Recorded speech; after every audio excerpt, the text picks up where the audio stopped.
Heyo, I'm Oranim. A few months ago, I was watching a video called Can Kanto's Elite Four Actually Get to the Elite Four? By a Pokemon and math and science education YouTuber named Dewford. It's part of a series that he's doing where he's testing whether various Pokemon trainers can reasonably get where they are in their respective games. It's a lot of fun, and I recommend checking out Dewford's channel if you haven't already. Anyways, at some point during the video, a version of Agatha's team was matched against a version of Koga's team, and something stood out to me. I thought to myself, wait, both of these trainers use poison types. Does that mean that there are two major poison type trainers in Kanto? And yeah, I guess there are. Even though Agatha is themed around ghost types, technically she's a poison type trainer. This isn't news or anything, but it did get me thinking. As far as I can remember, the only other time something like this has happened in later games is in Pokemon Emerald, where the last gym leader and the champion are both water type trainers. This makes more sense to me here though. Water is a core part of Hoenn's identity, where the eastern half of the map is traversed by water almost entirely. But is poison as important to Kanto as water is to Hoenn? Well, after giving it some thoughts and coming up with a few ideas, I honestly think it is. That's why I wanted to make this video, to share my thoughts and ideas, and hopefully learn something about Game Freak's design decisions of the past, and better understand why and how they've changed over the years. For this video though, I want to read the games as they are, and try to interpret them independent of any outside sources.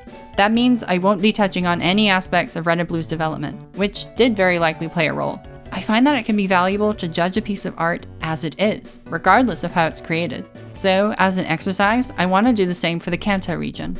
Before anything though, I know some of my ideas might be a little silly at times, since they're my own personal interpretations of the Kanto region. So, with that said, I'd love to read other interpretations or theories in the comments, if you have any. Alright, first things first. Let's answer a question that some of you may still be asking. Is the poison type really such a big deal in Kanto? Or is it just a coincidence that Koga and Agatha both have poison types? To answer that, let's get some statistics. There are 151 Pokemon in the Kanto Pokédex, and within that, there are a total of 33 poison types. That's more than any other type of the Kanto Pokédex, at 22%. To get some perspective, the runner-up for the number of poison types in a given region is Paldea, with only 10% of its Pokédex populated with poison types. Even further, out of the 97 total poison types across all 9 generations of Pokemon, more than a third of them, at 34%, are native to the Kanto region. So I hope it's safe to say at this point that Kanto really likes its purple monsters. Now, why did Game Freak add so many poison types in their first release? Well, one idea I have relates to the very premise of the franchise itself. From the outset, you're playing as a 10-year-old kid, starting their very own adventure, and exploring the world on their own.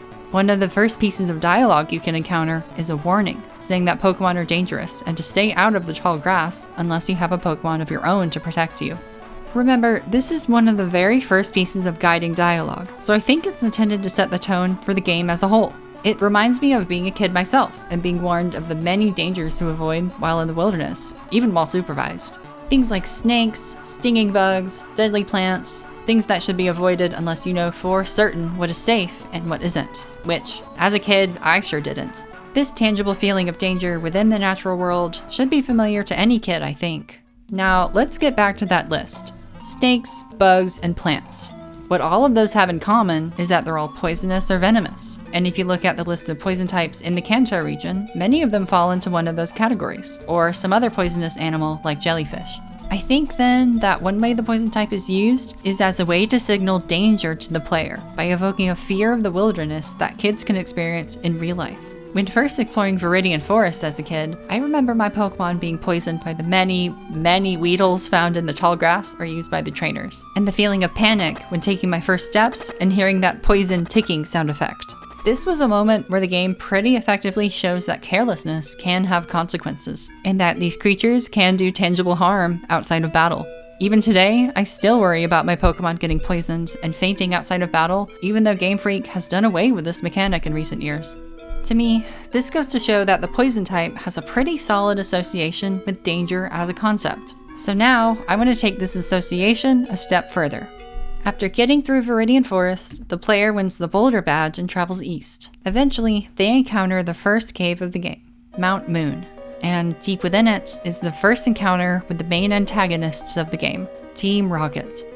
I want to highlight that a lot of the Pokemon in this encounter are completely new to the player. Ekans, Grimer, Koffing, and I'd also argue Zubat, since it's first encountered within Mount Moon. Aside from Ekans, these Pokemon don't fit nicely in the dangers of the wild reasoning. Although, as a kid I was told to avoid bats due to rabies, so maybe that also works. Anyways, what I'm getting at is that there's a sort of transitive logic happening here that really emphasizes more abstract sources of danger. Poison types are dangerous, and Team Rocket uses poison types, therefore Team Rocket is dangerous. I know, this isn't groundbreaking or anything, but stay with me here. What if the player hasn't really internalized the fact that poison types are something to be wary of? What if they got lucky with Poison Sting RNG, or had enough antidotes to shrug it off in Viridian Forest? Then I think at this point, during the first Team Rocket encounter, is when the association between poison types and danger really crystallizes. Team Rocket is dangerous, and Team Rocket uses poison types, therefore poison types are dangerous. Game Freak went out of their way to introduce poison types early in the game, mostly in Viridian Forest, as a type of Pokemon that has a special ability that can harm the player outside of battle through the poisoned status condition.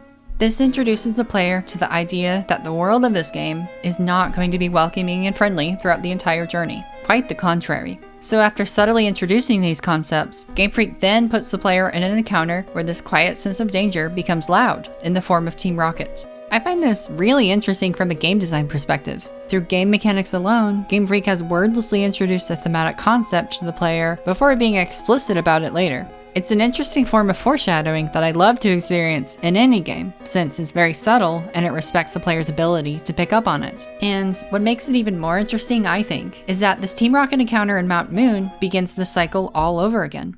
Let's come back to Grimer and Koffing. These two evolution lines add a special sauce to Team Rocket's roster, since they embody a theme that runs throughout Kanto that I don't think exists in other Pokemon games: pollution. It's pretty clear how these themes are embodied by Grimer and Koffing, since they're literally made of sludge and smog. But even without knowing this, we can discern it purely based off the types of trainers that have these Pokemon on their teams. Firstly, there's the bikers and the super nerds. To me, what both of these trainer types have in common is a fondness for things that are human-made, artificial, and potentially harmful to the natural world. Bikers, of course, like their bikes, which, in real life, produce emissions and pollutants like motor oil. Super nerds, though, wouldn't necessarily produce any pollutants that would fit with Grimer or Koffing. Instead, I think they're simply interested in technology to an obsessive and potentially harmful degree, hence the name Super Nerd.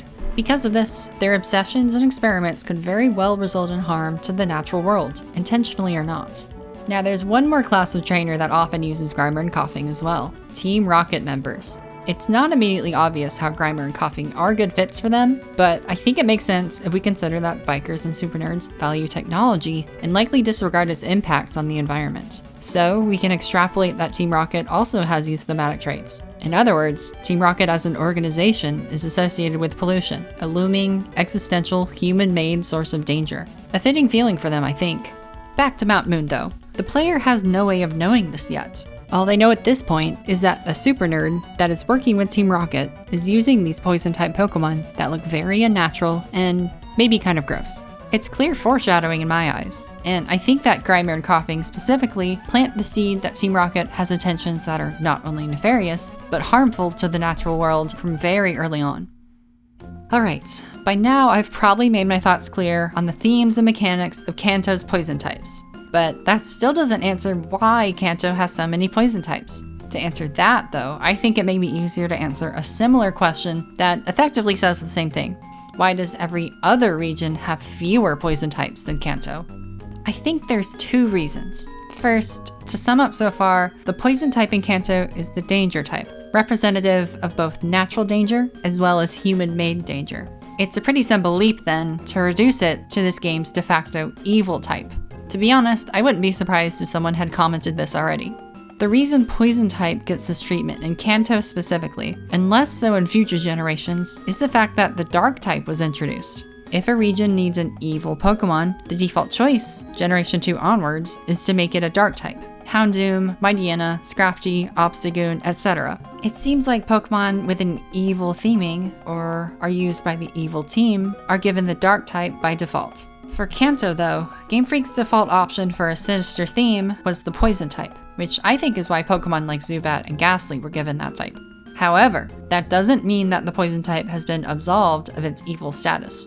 A new mainstay in evil team rosters since Generation 4 is the Krogunk line, and the Zubat line in particular is consistently used by the evil team throughout the franchise. So poison as a type is still often used by evil teams even in later generations, just not as often as the dark type. Which leads me to my second reason for less poison types after Kanto. There's just less of a need for new poison types than there used to be. By that I mean, the Kanto poison types mechanically and thematically tick a lot of boxes, to where it would feel repetitive or unnecessary to make similar Pokemon in later or future games. Poisonous plants? Check. Venomous bugs, snakes, and jellyfish? Check. Pollution? Check. Aside from Pokemon Black and White, where these archetypes had to be filled through completely new Pokemon, there really hasn't been a need to reinvent the wheel. Meaning, if Game Freak needs a Pokemon from one of these archetypes, it just includes an existing one in a new game's regional dex. That's probably why the Zubat line is in nearly every regional dex. There are always caves, and there are always evil teams, so Zubat is a natural addition to any region, since it nicely fits with both of those thematic roles. And if you think about it, the inverse of this is also true. The Kanto poison types whose archetypes are more weak or unclear are less likely to be included in a new game's regional dex. I personally really like the Nidoran lines, but I have to admit, I'm not really sure what role they're filling. Yeah, they're cute, and their evolutions are cool, and I also find it super interesting that they're poison type at all, but they barely learn any poison moves naturally, and it's unclear what role they're filling besides vague mammal to pad out the Pokedex. My spouse and I actually couldn't agree on what animal they're even based on. To me, they look more like rabbits from their ears, but to her, they're closer to gerbils or guinea pigs. And yeah, I don't think they're really meant to be anything specific. A consequence of this, though, is that the Nidoran lines are so vague that they don't fill any thematic roles, which means that if Game Freak has an archetype in mind for a new regional dex, the Nidoran will probably never be selected. All of that to say, I think when Game Freak is designing new poison types for a new generation of Pokemon, they'll come up with a vision that is crafted with specifically the poison type in mind, instead of applying the poison type to an already existing design. This is illustrated pretty well if you look at recent additions like Revavroom and Glamora, which couldn't really exist without the poison type to me. So as a result, the poison type has become more and more intentional of a design choice over the years. A far cry from Kanto's vague and sometimes haphazard usage. To wrap up my thoughts, the poison type in the Kanto region is intentionally associated with the feeling of danger through game mechanics and thematic decisions. Because of this, it was used as the default scary and evil type for Kanto and Kanto alone, to evoke a feeling of danger in all corners of the region. This meant the type was applied pretty loosely across the original 151 Pokemon, since it served multiple roles. But as the series developed, Game Freak refined their design sensibilities, and the poison type became more specific, so other types like normal, dark, or ground could fill in the more general archetypes. Personally, this rough and dirty approach to the poison type is one reason I really like the vibes of the Kanto region. It helps make the journey through Kanto feel more dangerous and have a bit more of an edge to it than the later entries in the franchise. And I'm not saying that because I think Kanto is the best region or anything. Hoenn is actually my favorite region. I am curious though to hear if you agree or disagree with anything I've touched on, or maybe if I've missed anything. Either way, feel free to let me know your own thoughts in the comments. One last thing, I just wanted to say a huge thank you for the reception of the previous video about Silksong. I honestly expected it to get around 100 views in the first week at most, so the attention received so far has been amazing and so surreal, honestly. It's been super cool to read all the comments and just having a general discussion around game design, and it's the sort of thing I really hoped my channel would become. It's just a huge shock that it got here so soon. Thank you so much again, especially if you made it this far, and I hope you enjoyed this video, and I hope to see you in the next one.